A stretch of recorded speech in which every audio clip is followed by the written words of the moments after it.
Good morning. Good morning to you in the room, and good morning to you online, and also very welcome for you that may watch this recorded version afterwards.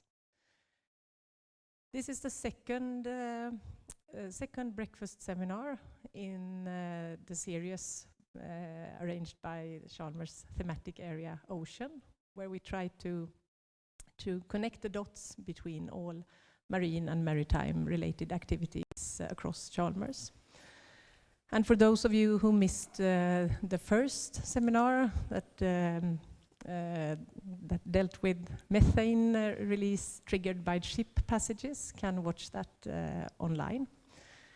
Today we are very happy to present two researchers at Chalmers. We have Professor Leif Eriksson and Assistant Professor Urban Wünsch. And together they will present on the topic closing observational gaps in the Arctic Ocean. And I think I will hand over to you immediately to get started. So, very welcome. Okay, thank you. So, the first part of this closing observational gaps will be about sea ice drift. So, how can we measure sea ice drift and deformation in the Arctic Ocean? We all know, we have all heard that the ice is getting smaller and smaller, thinner and thinner, younger and younger in the Arctic.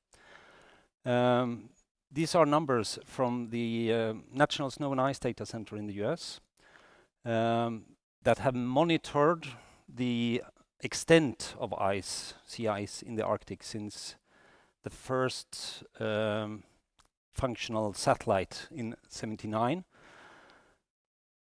So most of you who have heard about something changing, there was 2007, there was a dip in the extent that was not expected.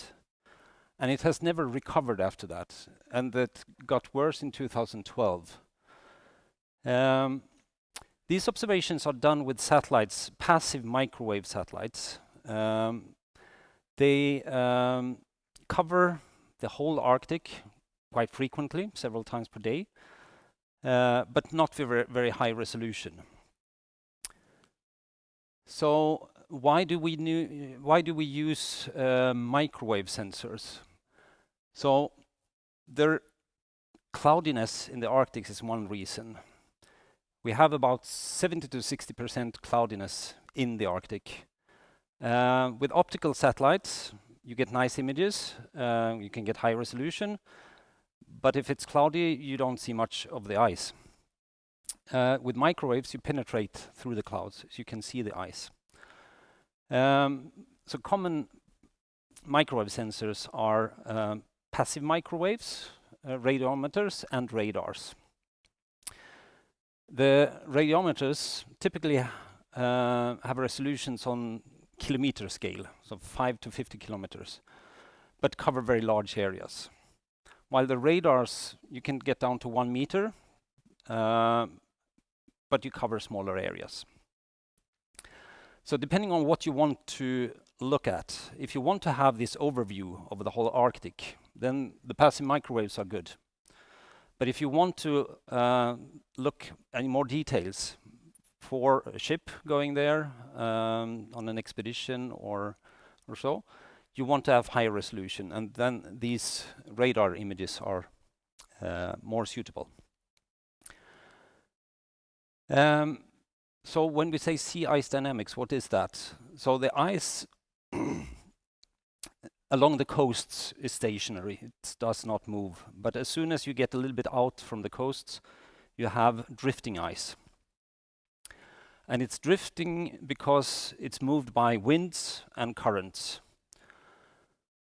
So you have the winds pushing the ice in one or the other direction, and you have the currents. And they can be in completely opposite directions. If you have ice that moves, you get also deformation So the ice is pushed towards stationary ice, and you get ice ridges. Or it's opening up, so you get ice leads or fractures. If you want to navigate in this area with a ship, you want to find these ones, because that's much easier to go there. And you definitely want to avoid these ice ridges and the very thick ice. Even if you're an icebreaker, it's difficult to get through the very large ice ridges. So, what can we do to observe this? So with the high-resolution satellite images on the radar side, there are tracking algorithms. And we typically talk about two different. One is block matching, and one is feature tracking. So the block matching, there is an illustration here. Let's see if it starts again. Where you have two images. You look at one area, and then you search the whole next image to try to match where is these ice flows now. Where are they? So here it found, okay, it's here. Then you put them next to each other and see that, okay, this ice has actually moved this much. And then you can do that for the whole image, and you get a field of ice motion. Feature tracking is a little bit different. Then you look at shapes and features in the image and try to identify them. So they have different advantages and disadvantages. This one is a bit more computationally expensive. It works well for large areas, but not so well if you have a lot of small pieces of ice. So that method, the feature tracking, works better at the marginal ice zone, where you have a lot of broken ice. So what can happen between these images? So we have the first satellite image. Then the second one, you can have had that it just moved sideways. You can have the compression, the convergence, or that they are moving apart, the ice is breaking up, then you get the divergence. One of the more difficult things to track is rotation. And then you have shear, when you have pieces that move in different directions. All this we can observe with the satellite images. Here is one example. It's close to Alaska. Where we have land here, and we have wind pressing the ice towards land. And of course the ice cannot move up on land, so it stays here. The length of the arrows is how long it has been moving in 11 days. So out here it's been moving over 3 kilometers, while the closer to the coast you get, the less motion you have. And in practice, this means that the ice will be compressed here. So here you will get ridges. So the next step to do is then to look at compression zones. So what we see here in red is compacting or ridging. If it's blue, then it's opening up, but there is very little in this case when the ice has been pressed towards land. If the wind would be in the other direction, blowing from land, you would get opening instead. So this is a way to identify where you will get ridging and, well, where it will be difficult to navigate. Now, we have the whole processing chain for the satellite data, but we also want to validate it to check against measurements on the ice. So we have participated in a number of expeditions with the Swedish icebreaker Oden. The first one was in 2023. It was an expedition called Melt, so that's atmospheric rivers and the onset of sea ice melt. So it went up in the Arctic beginning of May to try to catch when the melting of the ice starts. There were several different research directions, but from our point of view, the interesting part was to follow how the ice is breaking up and moving. We also participated in with instruments this summer. This expedition ended just 19th of September, so that's about 1 month ago. So the wooden icebreaker has just come back to Sweden. And there are more expeditions planned. The last one here is not in the Arctic, it's the Weddell Sea, so Antarctic. The date for that is not set yet, but it's planned. So what did we do? We had a number of small boxes with sensors for receiving position, GPS satellite signals, and transmitting this position via satellite back to us. They also had accelerometers and gyros, so we could feel the motion. And the idea of that is that you can see the wave that penetrate the ice. The waves penetrate the ice because the waves that push the ice also push so the ice start to move, and that motion is enough that you can see the waves penetrating the ice. And these waves break up the ice if they are too large. If the ice is thin and you have a lot of waves, that is an indication that you will have an ice sheet that is breaking up. So we placed them on different ice floes. We had 7 of them, these small ones, and then we had 3 larger ones from the Finnish Met Office. The larger ones also had temperature sensors. The idea of having several on the same ice floe is that we didn't just want to follow the ice, we wanted to see if there is deformation of the ice, if they are rotating or compressed or breaking up. So we deploy them on different ice floes. This image shows the track that they actually took. So most of them stayed up here around Svalbard. A few went down along the Greenland coast, but we were close to the open ocean, so many of them quickly ended up in open water and did stop to transmit. But there was one that survived all the way until November, ended up somewhere in the North Atlantic before it stopped transmitting. Looking a little bit closer at this, you see that they deviate and take different paths, and you can see these circular patterns. So it's for an oceanographer, that's also interesting to see these, how it's moving. We had a student master thesis project looking at more closely at this data, and here are all the 10 buoys. The colors show the different flows, and then we try to identify when did they break up in pieces and when did this buoy end up in open water.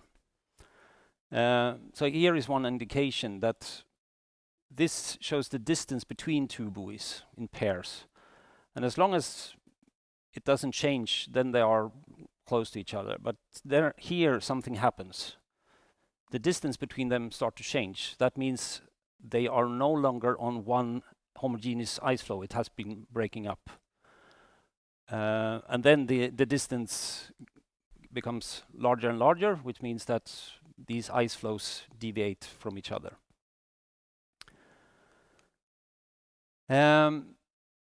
So the idea was to compare what we see in the satellite images and what we see in the buoys.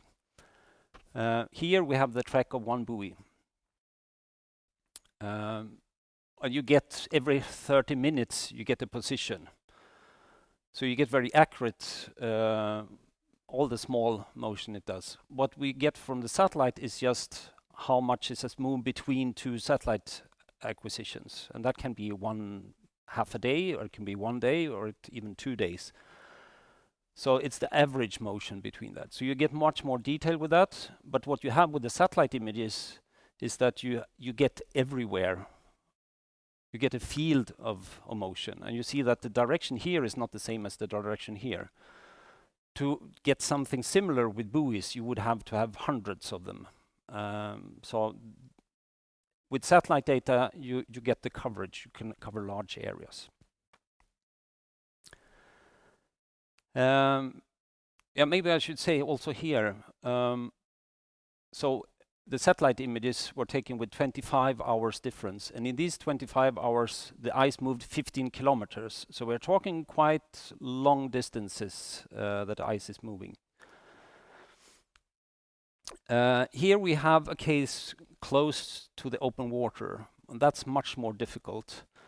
Of course, you cannot track the open water, so you can only track ice flows.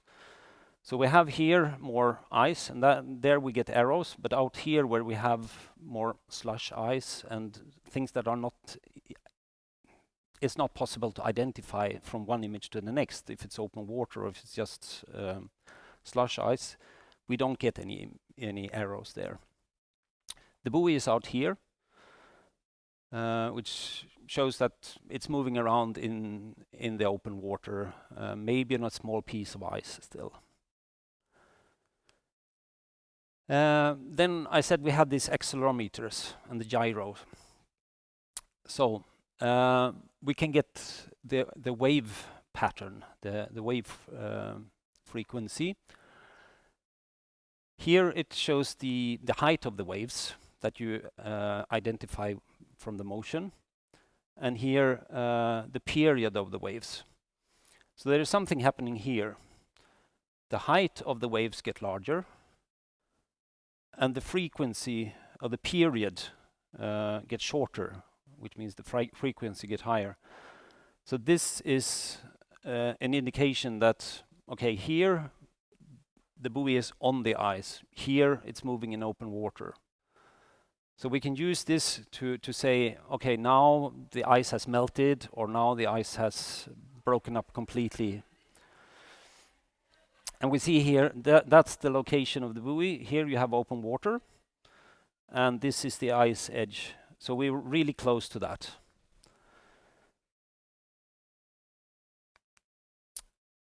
Now, the next step, we have had this expedition this year. 6 new buoys were deployed. This time not close to the ice edge, but close to the North Pole. So we expect these ones to survive a bit longer. 4 of them are still transmitting data. One is somewhere very far east, close to the Bering Straits, almost. The other ones still loom around the North Pole. This year we also added small temperature sensors on these small boxes, which means that we can see when the melting is starting, because that's important information also. We have access to satellite images that are acquired operationally from the whole area. We have not started to evaluate the data yet, since they are still transmitting data, and the expedition just recently ended. New deployments are planned for 26 and 27. So in total, we will get a very good picture of how our algorithms for drift and deformation from satellite data match with reality. So it's enough to have these shorter campaigns just to prove that it's showing the right thing. Then we can use the satellite data the whole year around. It's very difficult to have expeditions in the Arctic in the winter, but for satellite data, that's not a problem.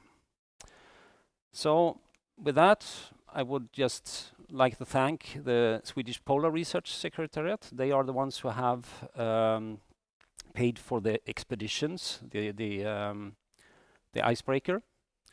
And the satellite data are mainly from a European system called Sentinel-1, the European Union Copernicus program, and from a Canadian constellation of 3 satellites, the RadarSat constellation mission.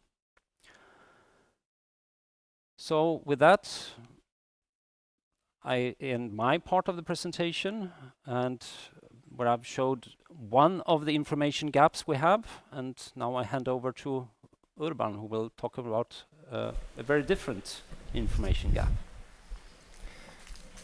Thank you.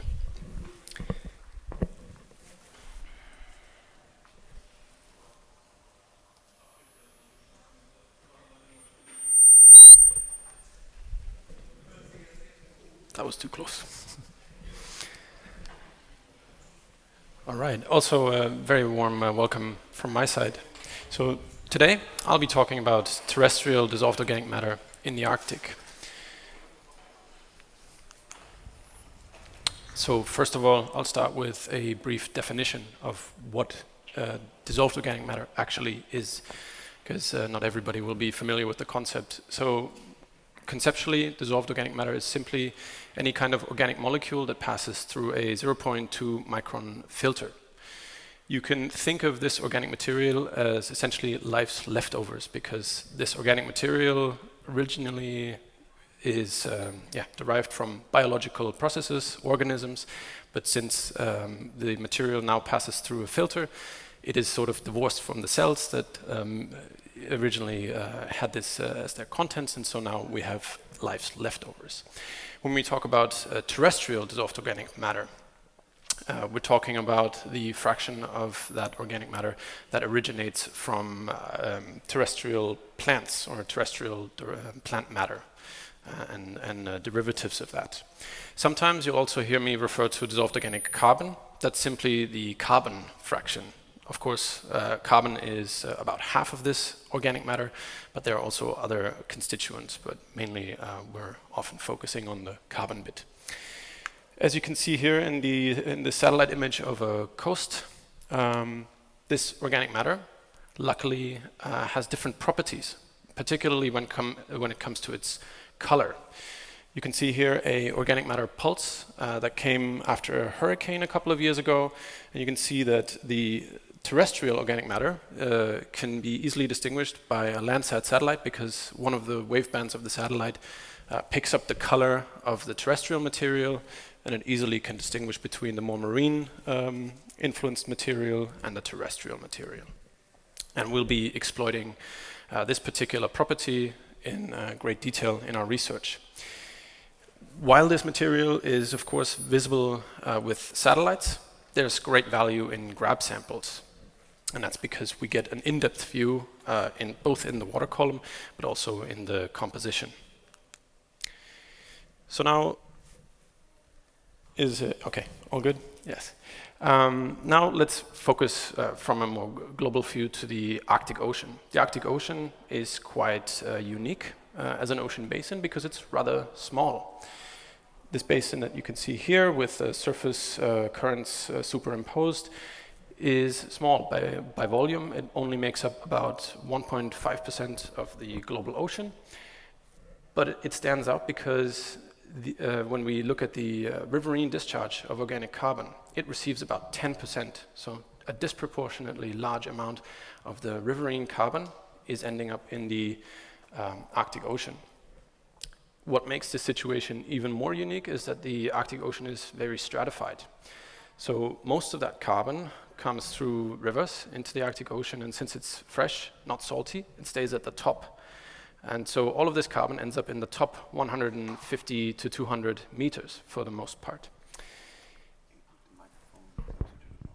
Yeah. And there, is this fine? Okay. And in the surface, it contributes a lot to Arctic amplification, because the organic matter, since it's colored, absorbs light and therefore contributes to the heating of the surface. You can see this by about 50% higher energy absorbance when we compare Arctic surface water that has received terrestrial input versus the water that hasn't received the input yet. So this water heats up quite a lot faster. In this extreme scenario, you'll see a radiative heating increase of about 0.6 degrees per day. So it's quite a substantial effect. And these budgets of the Arctic rivers are changing. You can see here from most of the big six Arctic rivers, there's a significant increase in both discharge of water, but also discharge of carbon. So there's about 0.25% per year increase in discharge, and slightly more organic carbon is actually making its way from the rivers. This means effectively that the rivers are darkening. Now you might think, well, 0.25% per year is not that much, but if you think about my lifetime alone, that's 10% more carbon that ends up in the Arctic Ocean now than when I was born. So I would say that's quite a big effect.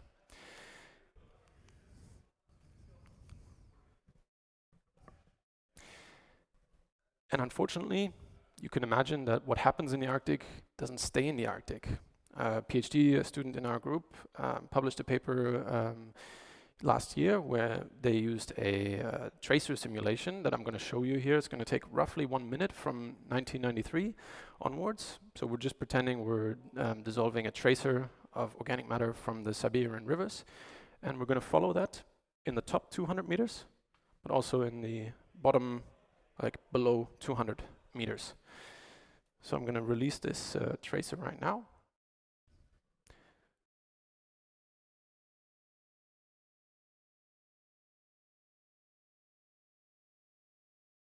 No, it doesn't want to.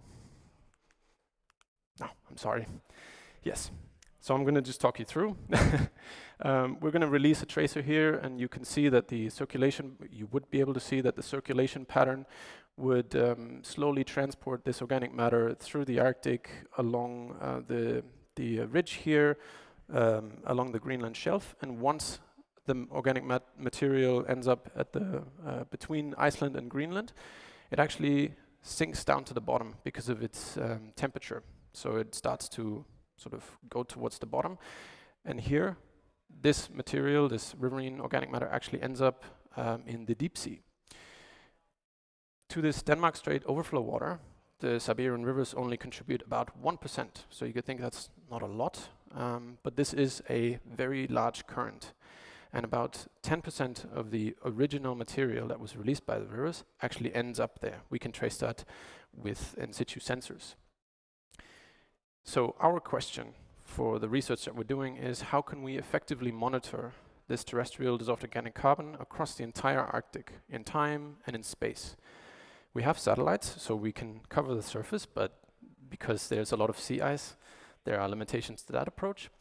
So we focus a lot of our attention on grab samples. And one particular process that we're interested in is photodegradation, because the sun has enough photons of high enough energy that it theoretically can degrade dissociate bonds and degrade the organic carbon. So it, with the changes that are ongoing in the Arctic, as Leif was talking about sea ice, for example, more and more of the surface water is being exposed to the sun, and so the budget of terrestrial organic carbon can be influenced by this photodegradation process. As I said, sea ice effectively could shield the organic matter, but if the sea ice isn't there, you can basically imagine your cup of tea somehow losing its color again, because of the photons basically slowly degrading the organic matter. That can result in carbon dioxide and carbon monoxide, essentially dissolved inorganic carbon released to the atmosphere. But it can also lead to a partial oxidation of the organic matter, which makes it more susceptible to microbial degradation. And then we continue this sort of cycle as long as the material stays within the surface ocean. Now, estimating the effects of photodegradation is quite laborious. We can do photodegradation experiments with a simulator in the lab, or we can do this on cruises, like for example on Odin, but an exposure would typically take about a day. In a simulator, we actually have a quite powerful light source. So with the photon dose that we can use in a day, we can expose the material with a dose that's roughly equivalent to about 3 days at the very surface lens of the Arctic Ocean, which in reality is a lot longer because the material is circulating in the mixed layer. So in our study here, we had 50 samples across the Arctic Ocean that we conducted a simulated exposure here. So the light is shining from the top down onto the sample, and we're then quantifying the effect.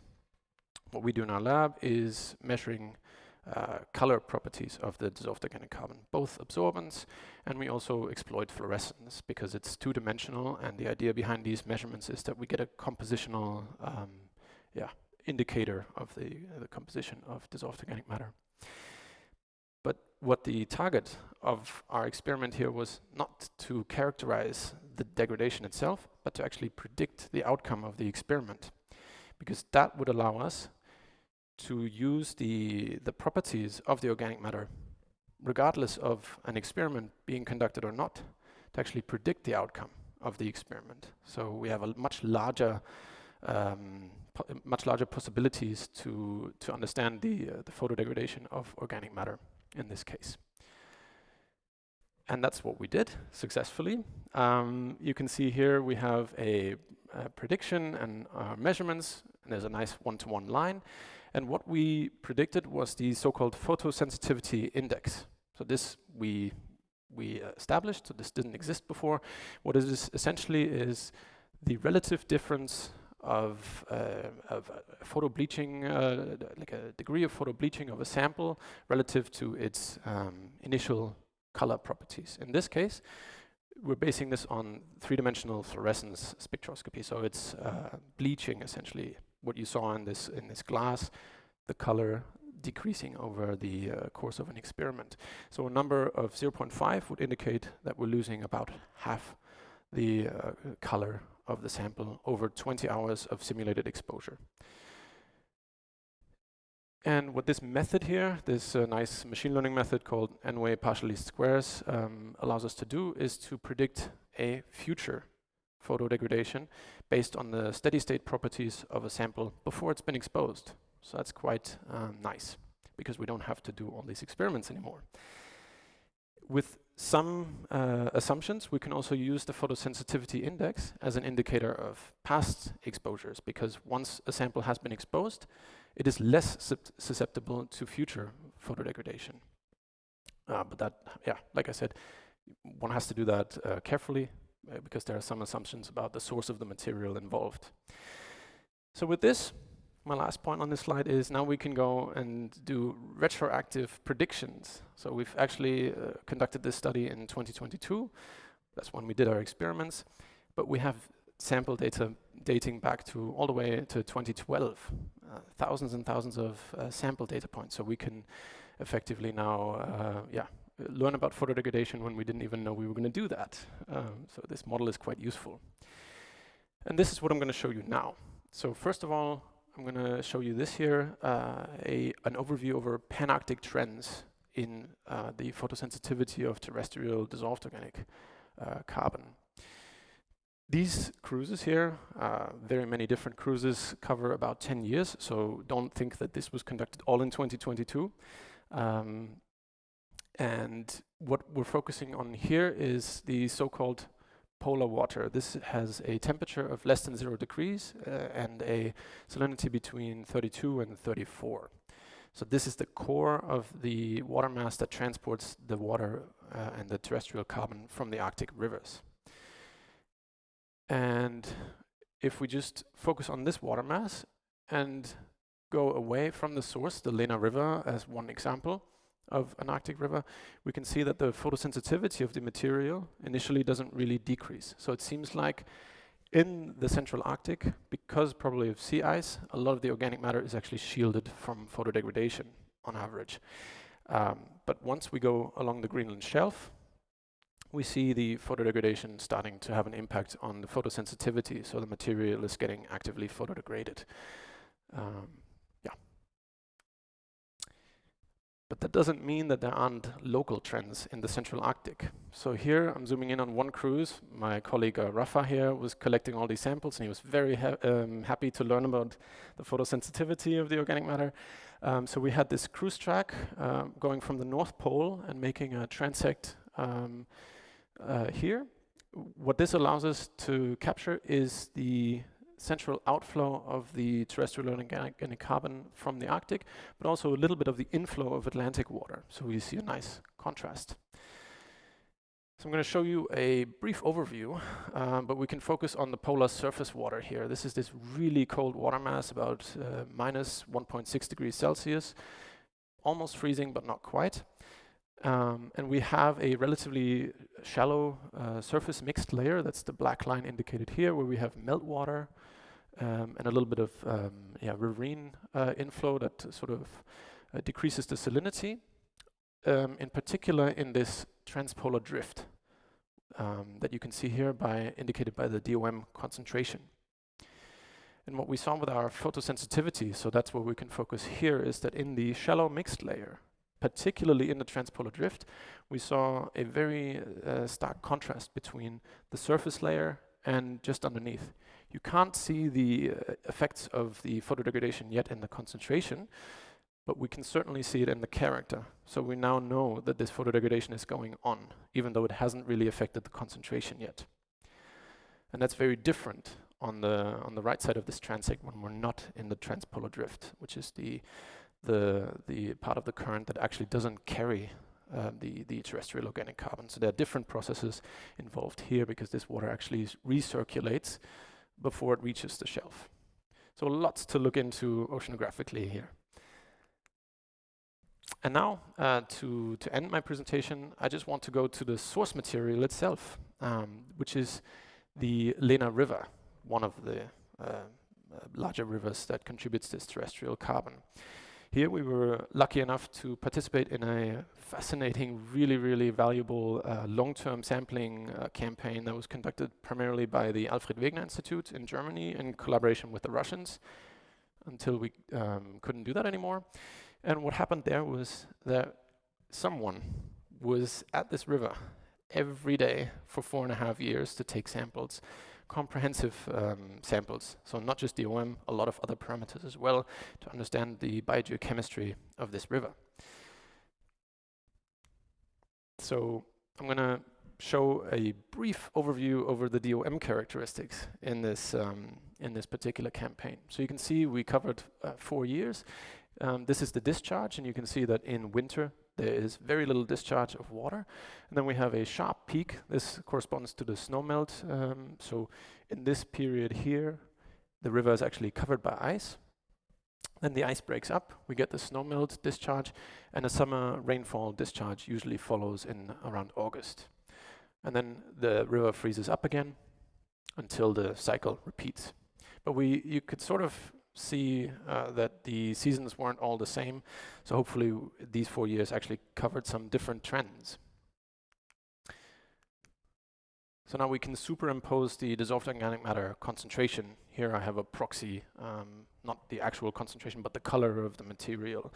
And you can see that every time the discharge actually increases, the concentration of the organic matter also increases. So there's a lot more discharge of organic carbon during these periods.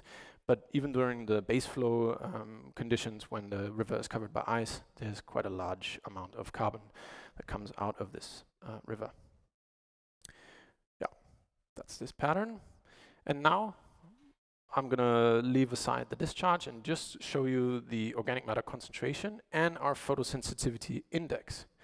Again, with some caveats and assumptions, we could speculate that when this value is higher, less photodegradation has occurred, and when the value is lower, more photodegradation might have occurred. Or what's also possible is that the source material has shifted, which is also possible in this particular river.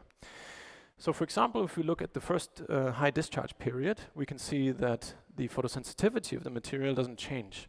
That could indicate in the beginning. That could indicate that this material is rather stable and not influenced by photodegradation at this very moment.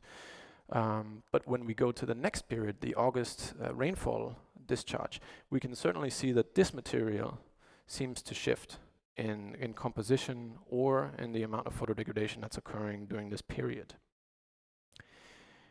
Then, right next to it, when the river is covered by ice again, what is fascinating to see is actually that now no photodegradation should occur. So the photosensitivity of the material should theoretically also increase, which is exactly what happens. So no photodegradation, which leads to material that is very susceptible to photodegradation if it saw some sunlight. Right, and then we go to the next year, and we can see that in the peak discharge period, if you compare these two values, the photosensitivity is slightly lower. So, like I was hoping for, the years aren't the same. So we see some differences in the composition of the organic matter and in the photodegradation processes. And last, just to highlight the last snowmelt period, we can see again that the values are slightly different, but that during this period, the photosensitivity index actually increased. So something seems to influence either the quality or photodegradation is occurring of the terrestrial organic matter. Overall, though, what this allows us is to get a very nice picture of the source material and the characteristics of the organic matter that comes out of one of the Arctic rivers. So it helps us to understand what's going on in the Arctic Ocean so that we don't have to speculate quite as much. So this is really valuable data. Okay, so now I'm just going to leave you with some conclusions and talk about some next steps that we're going to do. You could see that the photodegradation of dissolved organic matter in the Arctic was mostly constrained to local events. So when we have a shallow mixed layer and the material just keeps on recirculating and is exposed to the sunlight, then we can see evidence of photodegradation. But otherwise, we don't really see the effects of photodegradation until the material exits the Arctic Ocean along the Greenland shelf. Yes. What are we currently doing?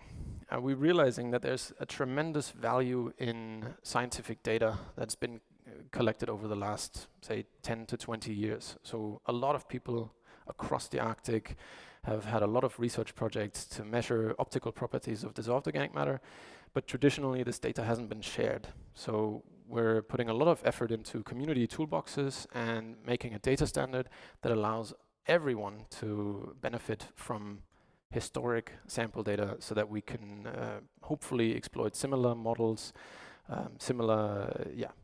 machine learning models to learn more about terrestrial organic carbon historically to understand the effects of climate change. We're also going to use these kinds of methods in different aquatic environments, for example in the Baltic, to understand the properties closer to home and processes around Sweden. And we're going to use these insights to design either new sensors or repurpose existing sensors that are already being deployed, for example, on Argo floats or ice-tethered profilers, so that we can get an insight into the organic carbon during periods when we can't conduct cruises because the conditions are just not allowing us to do so. So with that, I'm closing my presentation. Thank you.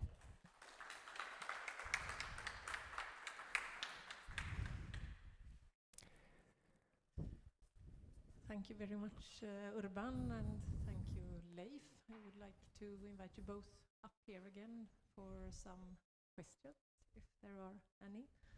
But before you are all set here, I will also take the chance just to make a reflection. Maybe many people do not think about Chalmers as a university where we have a lot of Arctic or polar research. But I would then also like to mention that we actually have a very long tradition. So August Vikander, the third head of Chalmers, 150 years ago, he spent one winter with Nordenskiöld's expedition to Svalbard. So the interest in the Arctic has at least been along with Chalmers for a long time. Are there any questions from the audience in the room? I will go and leave this. Please say your name. Oskar Modin. I have a question to Leif first about the ridges you showed. Like, is it possible to estimate the thickness also from satellite data? Okay. Yes. What you get from the high-resolution radar images, you can see a very big change in the brightness in the image. That does not give you the height.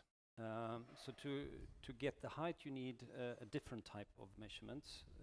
You can either use what is called a radar altimetry, where you measure the time for a signal to travel back and forth, but then you need to have a very high resolution on that. Or you can use radar interferometry, which requires then two almost simultaneous images. So it is difficult, but not impossible. But you need high resolution data to do that. Then I also have a question for Urban. So this terrestrial organic matter, like how large proportion of that enters the deep sea? Is it possible to estimate that? It's about 10% that ends up. So 90% of it gets degraded over the transect. So a couple of years' time until it ends up in the Denmark Strait overflow. But about 10% survive. And we can assume that proportionally that is going to get larger. And then can we assume that that stays there for a very long time? Like, is it like a carbon storage? Or? On very long time scales, it is assumed to disappear. So the terrestrial fraction does not survive a complete circulation. Otherwise, the oceans would slowly fill up with terrestrial organic carbon, which we don't have any evidence for. So. But the carbon still stays at the deep sea, so it's kind of sequestered through that mechanism. Thank you very much. Thank you. Johan Mellqvist. I have a question for Urban, or two questions. First, in the dissolved organic matter and so on, is there a spectroscopic information in that? So right now there are some new satellites, hyperspectral PACE, and then there will be CHIME. Is there chances to study these things better? I mean, they are used for chlorophyll and stuff like this, but yeah. I don't know. So that's the first question. Second question is the bleaching or that you were using as your proxy for something. Mm-hmm. And my question is, what is the proxy for? I assume, and is it the same if you do it in UV fluorescence? Does that mean that it also is less absorbing and so on? Is that your assumption, or what is the proxy for? Yeah, so first, the answer to the first question, the new satellites, as I understand, is quite exciting. I'm not personally too involved with the satellites, but I understand they're going further and further, trying to get further and further into the UV. And there are, of course, spectral properties that one could exploit. I guess the spectral resolution of satellites is improving, so there's more and more possible, and people are trying to predict things like spectral slopes of the absorbance of the colored dissolved organic matter through satellites with quite some success, I would say. So we're getting more and more data through satellites. Yeah.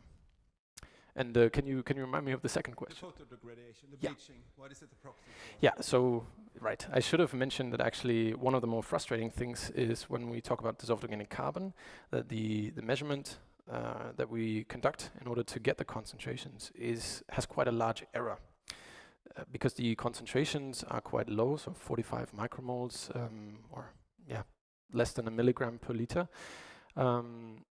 When we conduct a photodegradation experiment, of course, the number one thing we would like to know is how much of the carbon are we losing. The problem is that that's on the order of unmeasurable, essentially. So I would have to speculate, but it's quite tricky to get when you calculate the difference between two samples to get lower than 5 micromoles, like with certainty. So as long as the effect is less than that, it's not quantifiable. But that's, of course, the number we would like. In our experiments, we just didn't see a significant effect on the carbon concentration, but we did measure it. What the bleaching allows us to do is to get a very sensitive indicator, because the colored material, and particularly the fluorescent material, is the first to go. So it's the easiest to get a bleaching effect, and then the remineralization to carbon dioxide, that it is a smaller effect that's more difficult to measure. So that it gives us a very sensitive indicator that this is going on. Thank you very much. And by that, I think we will close this seminar. And thanks again, Leif and Urban. And we will meet again in December for the 3rd Ocean Breakfast Seminar. So thank you very much. Bye.